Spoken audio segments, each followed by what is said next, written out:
Ang ating pong pag-aaral ngayon ay inspired po ito o hango sa isa sa mga katuruan at katanungan sa nakaraang lesson natin noong Sunday. Kung nakapakinig po kayo or kung hindi, pwede po ninyong balikan ang ating lesson dito sa ating Facebook page o kaya sa nakapost na link ng YouTube channel. Ang tanong po doon na naglalayo na pukawin yung ating kaisipan para masuri natin ang ating estado ng ating pananampalataya ay ito yung isang tanong doon, no? Handa ka na ba sa pagbabalik ni Kristo? Sa lahat ng paghahanda na ginagawa natin sa ating buhay, no? Itong ganitong paghahanda yung hindi natin dapat kakalimutan, hindi natin dapat kinakaligtaan. Na habang ang bawat isa sa atin ay tumatagal sa ating pananampalataya at paghihintay, ay nagiging handa dapat tayo sa pagbabalik ni Jesus. Ang pagbabalik po ni Jesus, tinuturuan tayo ng Biblia na maraming nakaugnay na katotohanan ang magaganap sa panahong iyon, sa panahon ng pagbabalik ng ating Panginoon. Na tayo o ang lahat ng bagay, lahat ng nilikha ay ganap na babaguhin. Na pagkakalooban tayo ng maluwalhating katawan, na magtatamo tayo ng buhay na walang hanggan.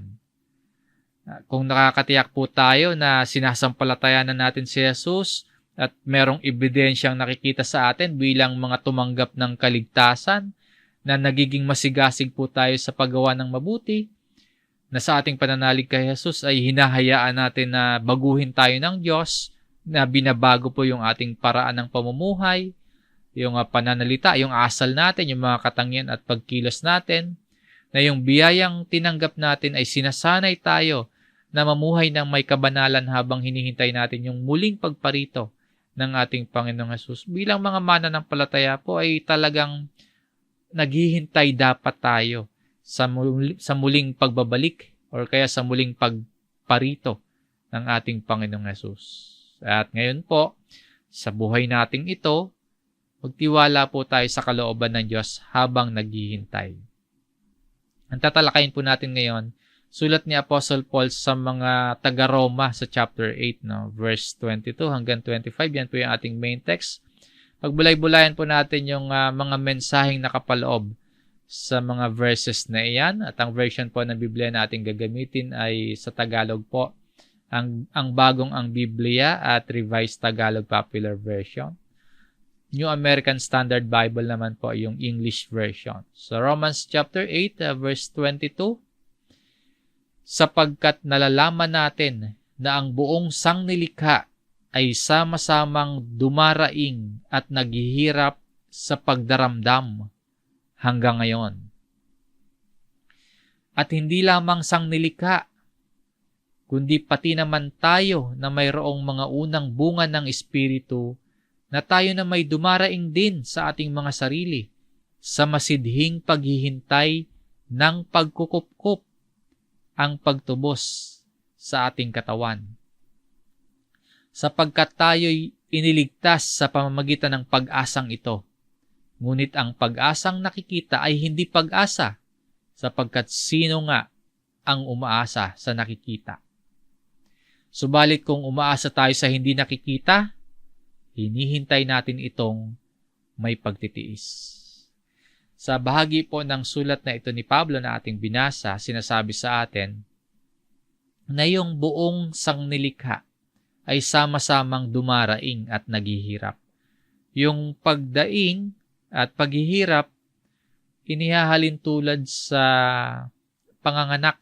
Nabasa natin kanina sa verse 22, sa first, the pains of childbirth. Ibig sabihin po, dumaraing sa paghihirap, umiiyak, humihibik, ano pa ba? Nagdaramdam ang buong nilalang. O ibig sabihin, nagnanais yung sangnilikha na maalis sa pagkabulok. No? Nagnanais ang sangnilikha na maalis sa sumpa at maalis sa parusa ng kasalanan at kamatayan. Kumbaga, nagnanais ang lahat na makabalik sa orihinal na kalagayan noong pasimula. Kung babalikan po natin ang pasimula ng paglikha, ang lahat po ay nilikha ng Diyos. Lahat ay mabuti. No? Ang lahat ng nilikha ay mabuti ang kalagayan. Ganito po ang nakasulat sa Genesis chapter 1 sa verse 31. Nakita ng Diyos ang lahat ng kanyang nilikha at ito ay napakabuti. Nagkaroon ng gabi at nagkaroon ng umaga ng ika-6 na araw. So God saw all that He had made. Ayon po dito, ay napakabuti. It was very good. Ganito sa pasimula, mabuti ang lahat. Napakabuti ng lahat. Kaya lang, pumasok yung kasalanan. Sa pagpasok ng kasalanan, nagkaroon ng kaguluhan, nagkaroon ng paghihirap, nagkaroon ng sumpa, nagkaroon ng kamatayan. Ngayon nga po, sa buhay natin ito, no, kung titingnan natin yung buong sangnilikha, yung buong mundo, ang daming paghihirap, ang daming kaguluhan ang nararanasan ng tao. Merong pag-aaway, may patayan, may giyera, no? May digmaan, maraming krimen, may paggawa ng masama sa kapwa, may pag-abuso sa kapwa, nandyan yung droga, masasamang bisyo, kasalanang sexual, merong paglapastangan sa karapatang pantao, dagdagan pa ng mga karamdaman sa pisikal, no? Mga pagmamataas, mga pagkamakasarili ng tao, ang gulo-gulo ng mga tao. Ang gulo-gulo ng sangnilikha. Na yung kaguluhan, hindi lamang po sa mga tao Yung kaguluhan, yung paghihirap, makikita din natin sa lahat ng creations. Makikita natin yung sufferings kahit sa mga hayop, kahit sa kalikasan. Malayong malayo sa sinasabi sa talatang ito. Yung, na sa pasimula, napakabuti ng lahat ng nilikha. Na bago nung pumasok ang kasalanan. Napakabuti ng lahat ng nilikha ng Diyos. Kaya lang nang pumasok yung kasalanan, napasailalim ang lahat sa sumpa. So itong it was very good, no, itong kalagayan na napakabuti ng nilikha ng Diyos, ito ngayon yung hinahangad na mangyari ng sannilikha sa ngayon. Ito yung inaasam o ito yung hinihintay na maganap na. Kaya sabi po ni Apostol Pablo sa Romans chapter 8 sa verse 22 at sa verse 23, sapagkat nalalaman natin na ang buong sangnilikha ay sama-samang dumaraing at naghihirap sa pagdaramdam hanggang ngayon. So all creation o kaya whole creation dumaraing. Pati po tayo. Sabi po ni Pablo sa kasunod na talata. At hindi lamang sangnilikha, kundi pati naman tayo na mayroong mga unang bunga ng Espiritu na tayo na may dumaraing din sa ating mga sarili. Now, even we ourselves, grown within ourselves. Dumaraing tayo at ang buong sangnilikha na makalaya sa sumpa. Dumaraing, grown within ourselves, yung mangyari na po yung pagtutubos sa atin. Yung mangyari na yung redemption sa ating lahat. Kailan mangyayari yan? Kailan mangyayari na maalis tayo sa sumpa? Kailan mangyayari na mapapanumbalik yung napakabuting kalagayan ng sangnilikha? Kailan po mangyayari yan? Mangyayari po ito yung pagkukupkup at pagtubos sa atin sa pagbabalik ng ating Panginoong Jesucristo. Yan yung dapat na inaasahan nating lahat. Yan yung pagbabalik ng Panginoong Jesucristo, yan po yung dapat na inaasahan ng lahat ng sangnilikha. Yung dumaraing ang lahat na mangyari. Ang tawag po ng Biblia dyan, blessed hope. Sa sulat nga po ni Apostle Paul kay Tito sa chapter 2, dito po sa verse 13. habang hinihintay natin ang mapalad na pag-asa at ang pagpapakita ng kaluwalhatian ng ating dakilang Diyos at tagapagligtas na si Jesucristo. Yung mapalad na pag-asa, yung the blessed hope, yung dakilang araw na inaasahan natin, yun yung muling pagparito ni Jesus. Hinihintay natin yung muling pagbabalik ni Jesus. At sa kanyang pagbabalik nga po, palalayain tayo sa sumpa. Mawawala na yung kasamaan, mawawala na yung kaguluhan, mawawala na yung kamatayan, at tayo po ay tuluyang tutubusin. Yan yung dapat na hinihintay. Yan yung dapat na pinaghahandaan natin. At muli po mga kapatid, bibigyan pansin natin yung katuroang nagmumula sa talatang ito na dapat talaga natin itong panghawakan bilang mga mananampalataya. Sabi po dito, ito yung pagkilala natin kay Jesus. Ito yung pinanghahawakan natin bilang mga believers, bilang mga mananampalataya. Sabi po dito, ating dakilang Diyos at tagapagligtas. Sino raw po yon? Walang iba kundi ang ating Panginoong Jesucristo. Siya ang great God, our great God and Savior. So, si Jesus po ang dakilang Diyos at ating tagapagligtas. Malinaw po yan na sinasabi sa talatang ito. Kaya po, wala tayong ibang kikilalanin na tagapagligtas. Hindi sa gawa natin tayo maliligtas. Hindi sa sino mang tao tayo po ay maliligtas. Hindi sa pagiging kaanib ng isang simbahan at kung ano-ano pang gawa ng tao para tayo ay maligtas, kundi tanging si Jesucristo lamang po ang ating tagapagligtas. Sa kabuuan nga po ng bahagi ng sulat na ito ni Apostle Paul, tinuturuan tayo na ang biyaya ng Diyos ay nagpakita una po upang iligtas tayo. At nagpakita ang Diyos, ang biyaya ng Diyos upang sanayin tayo at ihanda tayo sa muling pagparito ng ating Panginoong Jesucristo. Kaya nga po bilang mga mananampalataya, hinihintay natin ang Panginoon. Dahil si Jesus po at ang Biblia mismo ay nagsasabing muling babalik si Jesus. Kung ang Panginoong Jesus at ang Biblia ay nagsasabing muling babalik si Jesus, tayo po bilang mga mananampalataya, hinihintay natin dapat ang Panginoon. Sa pagkasulat ni Pablo sa mga taga-Roma, masidhing paghihintay, waiting eagerly. Hinihintay natin ang pagbabalik ni Jesus dahil magaganap po doon ang kabuuan ng plano ng Diyos na baguhin ang sangnilikha at mapanumbalik sa napakabuting kalagayan ang lahat. Yung bang maging katulad sa pasimula. Ito yung blessed hope natin. Ito yung dapat na pinaka-aantay natin. Sabi nga po dito, di ba? Masidhing paghihintay. Lalo na po tayo na mayroong mga unang bunga ng Espiritu.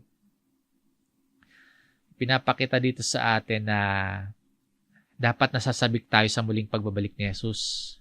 Kasi sa pagbabalik ng Panginoong Jesus, mawawakasan na po ng tuluyan yung kasamaan. Sa pagbabalik ng Panginoong Jesus, mawawala na yung pagdurusa. Sa muling pagparito ng Panginoon mo, magagapi na mawawala na ang kamatayan.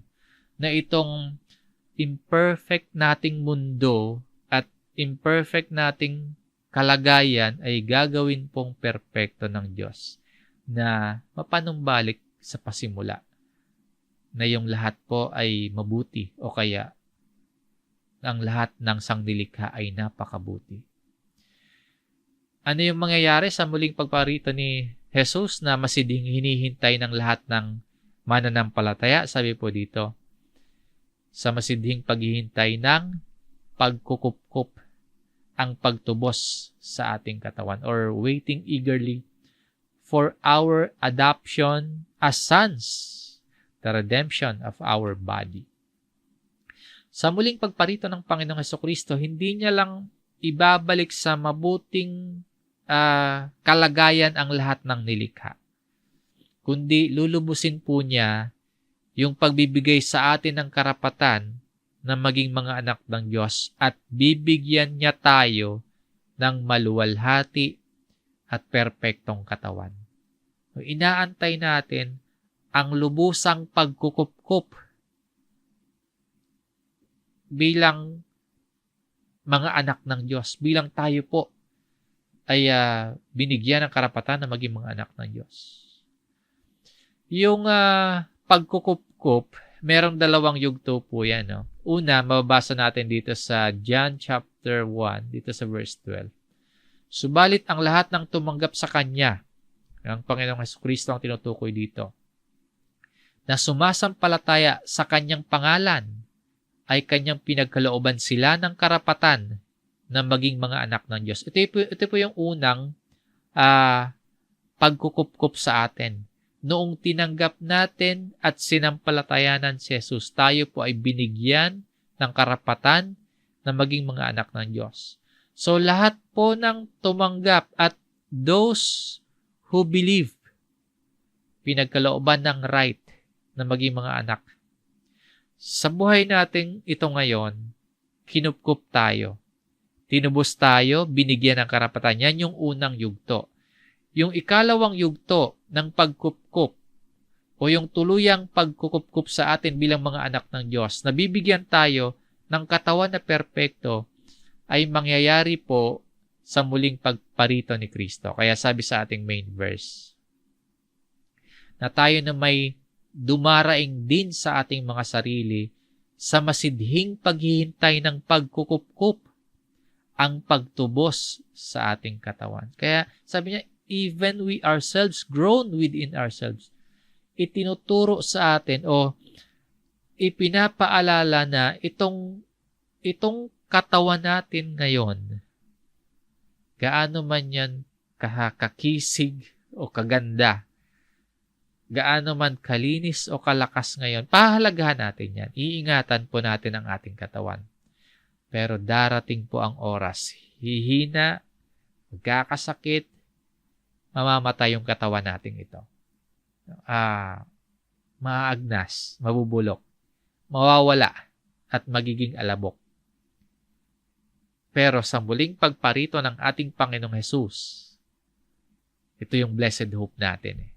Ito yung hinihintay natin. Sa pagbabalik ng Panginoon, tuluyan tayong kukupkupin, tuluyan tayong tutubusin at pagkakalooban ng panibagong katawan. So, hinihintay natin ang ating Panginoon at yung sinasabi ditong pagtubos sa ating katawan o redemption of our body, ang ibig sabihin, magkakaroon tayo ng bagong katawan na katulad ng sa katawan ng ating Panginoong Jesucristo nung siya po ay muling nabuhay. Ano po ba yung klase ng katawan ni Jesus nung siya po ay muling nabuhay? Basahin po natin itong John chapter 20, verse 26.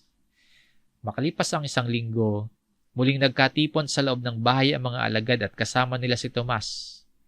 Nakasara ang mga pinto, ngunit nakapasok si Jesus at tumayo sa kalagitnaan nila. Sinabi niya, sumainyo ang kapayapaan. Ano yung tagpo po dito? Jesus came, the doors having been shut, nakasara, ngunit nakapasok si Jesus at tumayo sa kalagitnaan nila. Itong pangyayaring ito ay hindi lang kwento-kwento lang, hindi lang gawa-gawa lang, ang daming nakakita, ang daming testimonya, ang daming nagpapatotoo na totoong nangyari yan. Ang tinitingnan natin dito yung katawan ni Jesus. Kahit sarado po yung pinto, pinapakita dito, nag-transcend. Lumagos ang katawan ng Panginoon. And bukod dyan, ano po yung katangian ng katawan ng Panginoong Jesus nung muli siyang nabuhay? Nahahawakan nila. No? Nakikita nila, nahahawakan nila. Merong humawak, merong humipo. At isa pang katangian ng katawan, pwedeng kumain. Sabi sa John chapter 21, dito sa verse 12, halika kayo at mag-almusal tayo, sabi ni Jesus. Isa man sa mga alagad ay hindi nangahas magtanong sa kanya kung sino siya sapagkat alam nila na siya ang Panginoon. Walang nagtanong, no? Kasi alam nila, ang Panginoon yung nag-aanyaya sa kanilang mag-breakfast. Naghanda ng almusal at nakisalo si Jesus sa mga alagad. Ito yung ikatlong pagpapakita ng Panginoon matapos na siya ay muling nabuhay. Ang point po na tinitingnan natin dito, yung katawan ni Jesus, di ba? Nabasa natin kanina, nakapasok sa saradong kwarto, yung katawan ng Panginoon nakikita, dito kumakain, katawan siya, pero spiritual body. Katawan na hindi mamamatay. Katawan na hindi na magdurusa at katawan na hindi magiging alabok. Yan yung katangian ng katawan ng ating Panginoon. Ganyan po yung magiging kalagayan natin o ganyan yung magiging katangian ng katawan natin, yung tulad ng kay Jesus, the redemption of our body na malulubos sa muling pagparito ni Jesus. So, bibigyan tayo ng katawan o spiritual body na hindi makakaranas ng pagdurusa. Bibigyan tayo ng katawan na hindi makakaranas o hindi na mamamatay.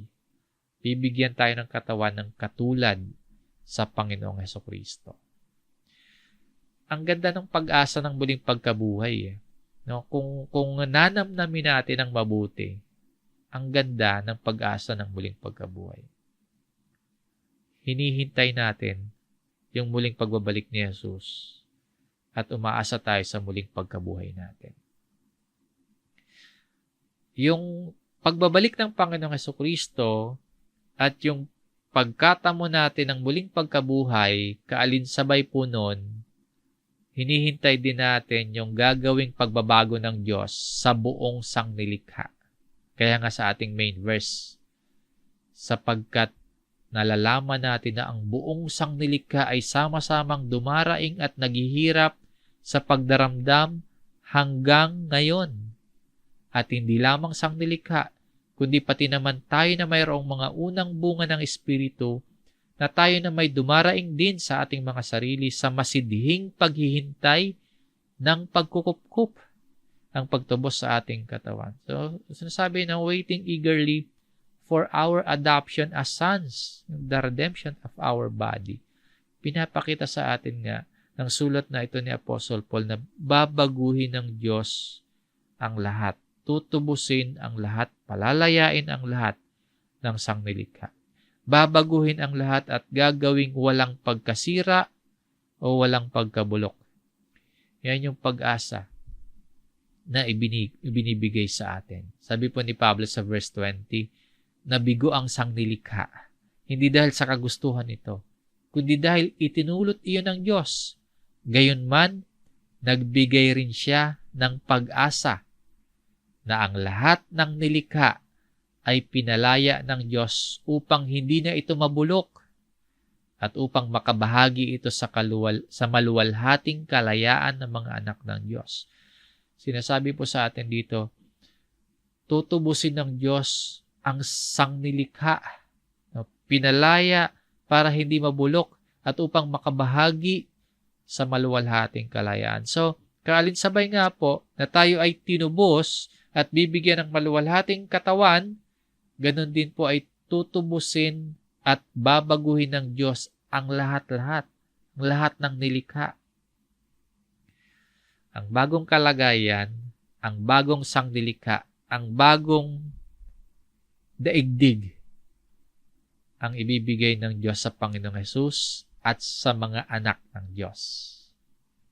Mamanahin ng mga anak ng Diyos ang binago, mamanahin ng anak ng Diyos ang maluwalhati at perpektong mundo kasama ni Kristo. Basahin natin yung verse 16. Ang Espiritu ang nagpapatotoo kasama ng ating Espiritu na tayo'y mga anak ng Diyos. Sa ating pagsampalataya kay Jesus, napabilang po tayo sa mga anak ng Diyos. At dahil po tayo ay mga anak ng Diyos at yamang mga anak, tayo'y mga tagapagmana ng Diyos at kasamang tagapagmana ni Kristo, sapagkat kung tayo'y kasama niya sa pagtitiis, tayo'y makakasama niya sa kanyang kaluwalhatian. Ano po yung ibig sabihin nito sa atin? Heirs, heredero inherito, heirs of God and fellow heirs with Christ. Kung ang Panginoong Hesus po ay mamanahin niya ang bagong sangnilikha, makakasama tayong tagapagmana bilang tayo din po ay mga anak. Muli po ang tinitingnan natin ngayon pa lang, no? Yung napakabuting kalagayan ng lahat ng mga mananampalataya ng Diyos sa hinaharap.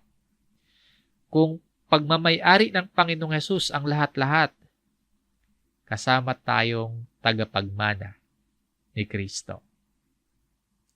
Sabi nga po sa pangangaral mismo ng Panginoong Hesus, yung the Beatitudes sa Mateo chapter 5, dito po sa verse 5. Mapapalad ang mga mapagpakumbaba sapagkat mamanahin nila ang lupa. Sa Revised Tagalog Popular Version, no, naka-underline, sapagkat mamanahin nila ang daigdig. No, dito sa New American Standard Bible, for they shall inherit the earth. Ibig sabihin, mamanahin talaga ng mga mananampalataya o mamanahin ng mga anak ng Diyos. Mamanahin ang lupa, ang buong daigdig, ang buong sangnilikha. Ito po yung mangyayari. Ito po yung hinihintay natin, ang muling pagparito ni Jesus. Babaguhin tayo, babaguhin ang lahat, at makakasama tayo sa kanyang kaluwalhatian. Yan yung pag-asa ng muling pagkabuhay na hinihintay at dapat na inaasahan natin na tayo po ay mga kasamang mga tagapagmana ni Jesus at naghihintay tayo ng kaluwalhatiang mahayag sa atin balang araw. Ngayon po, bilang mga may inaasahan, ano yung aplikasyon natin sa katotohanan ito, yung pag-asa ng muling pagkabuhay? Number 1, isaisip natin ang mga bagay na panlangit. Kaya sa buhay nating ito, hindi puro mga bagay na nasa lupa lamang yung pagtutuunan natin ng pag-iisip at lakas. Sabi ni Apostle Paul sa mga taga-Colosas sa chapter 3 verse 2, ituon ninyo ang inyong pag-iisip sa mga bagay na nasa itaas, hindi sa mga bagay na nasa ibabaw ng lupa. Set your mind on the things above.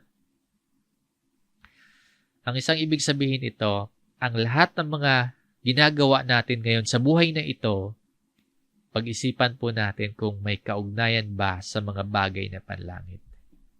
Na yung mga iniisip natin, yung mga pangarap natin, yung mga plano nating gawin, pag-isipan po natin kung yung mga yun ba ay may kaugnayan at may pakinabang hanggang sa muling pagbalik ni Jesus at sa muling pagkabuhay natin. Kung ang mga iniisip at nilalaman natin sa ating isip ay walang kaugnayan at walang kinalaman sa mga bagay na magaganap sa muling pagbalik ni Jesus, sa muli nating pagkabuhay, kung wala namang kinalaman yon, mabuti pa siguro wag na nating pagtuunan ng pag-iisip yung mga bagay na yon.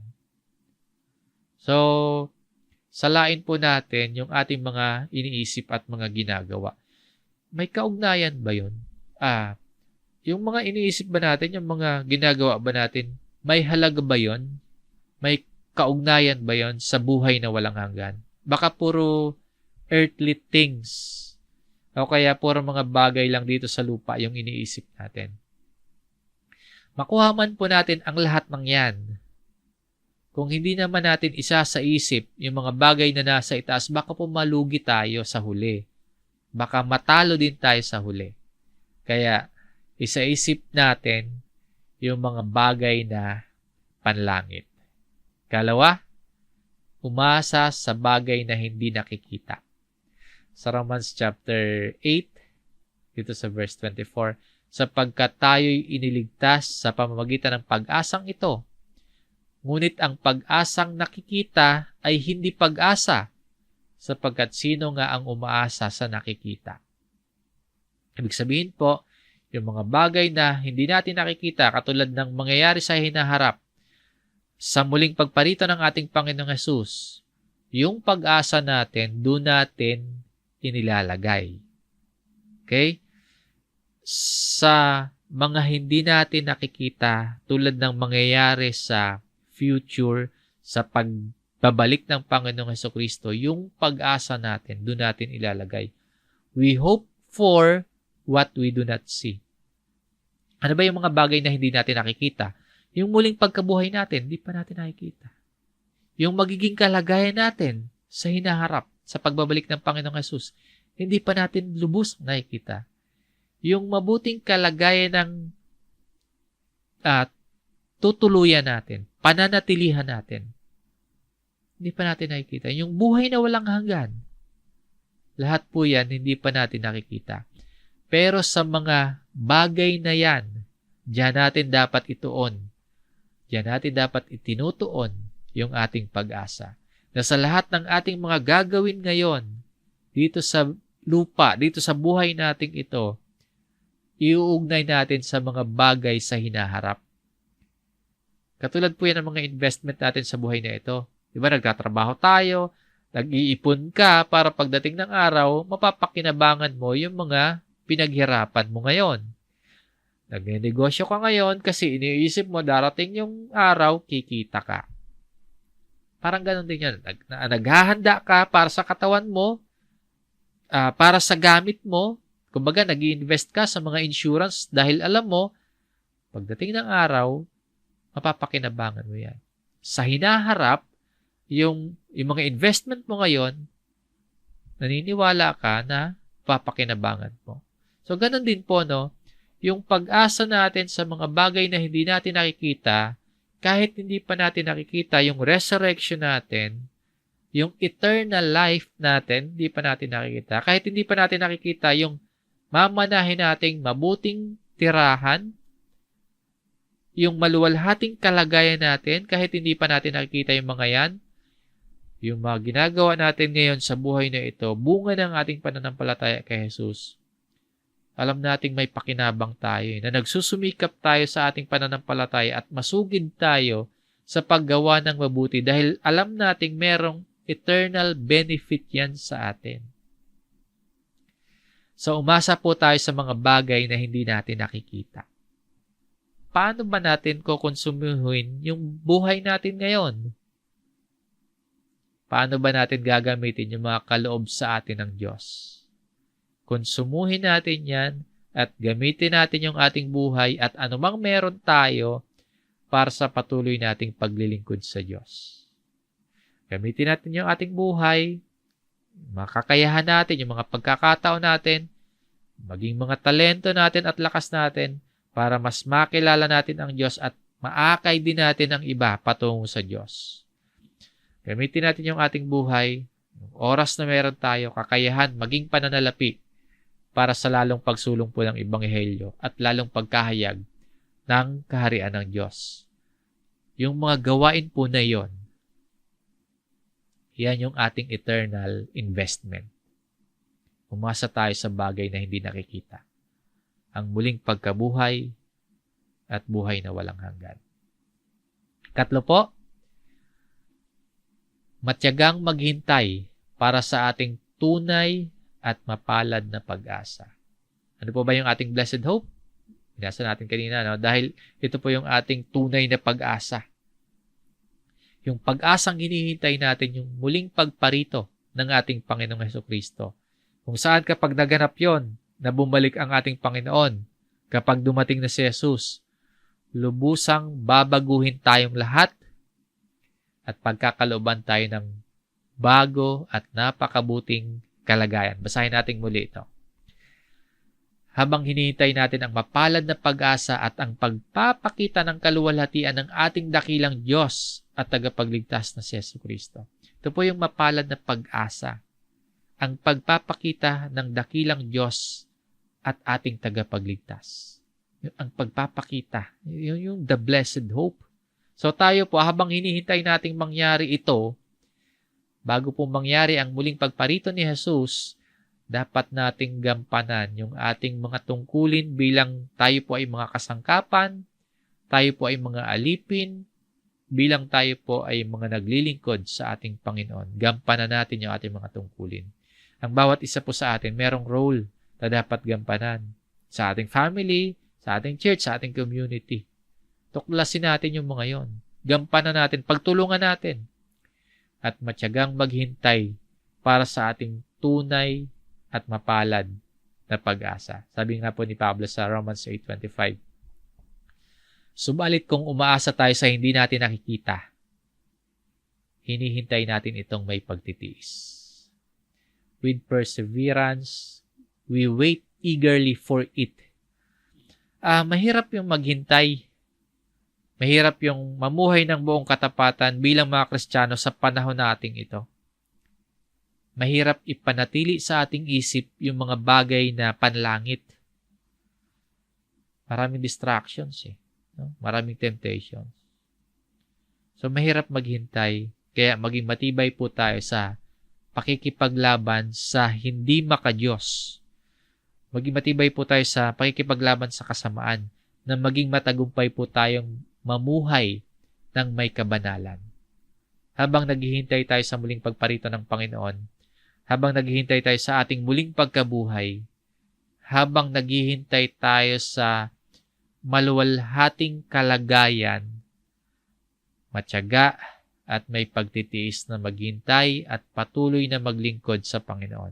Ialay natin ang ating buhay at mga kakayahan na maging kasangkapan po tayo at ipagkatiwala ang ating buhay sa Panginoon, na maging ang ibang tao ay magtamo din po ng kaliwanagan at kaunawaan at pag-asa sa muling pagkabuhay. So, umasa tayo sa hindi nakikita. Mahirap ang magtiis, pero kung naiintindihan mo po kung ano yung hinihintay mo, makakayanan mo ang magtiis. Makakayanan mo ang magtiis kapag nauunawaan mo, kapag naiintindihan mo kung ano yung hinihintay mo. Yung kaguluhan dito sa mundo, yung paghihirap, yung pagkakasakit, maging yung kamatayan na nararanasan nating lahat, babaguhin yan. Aalisin yan lahat ng Diyos. Lubusan tayong tutubusin at pagkakalooban tayo ng maluwalhating kalagayan.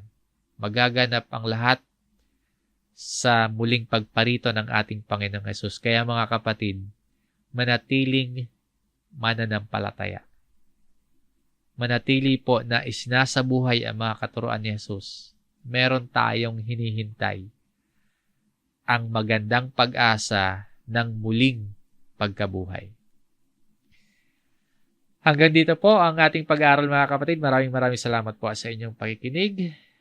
Patuloy po rin ang aming pagmumungkahi at pag-encourage sa inyo na sa inyong mga pribadong oras, mag-aral pa at magbulay-bulay pa ng mga salita ng Diyos. Maraming salamat sa inyong pakikinig. Sa kalooban po ng Diyos, magkasama-sama tayong muli sa darating na Sunday para sa ating Sunday worship service at ganoon din po sa susunod na Huwebes. Maraming salamat. God bless.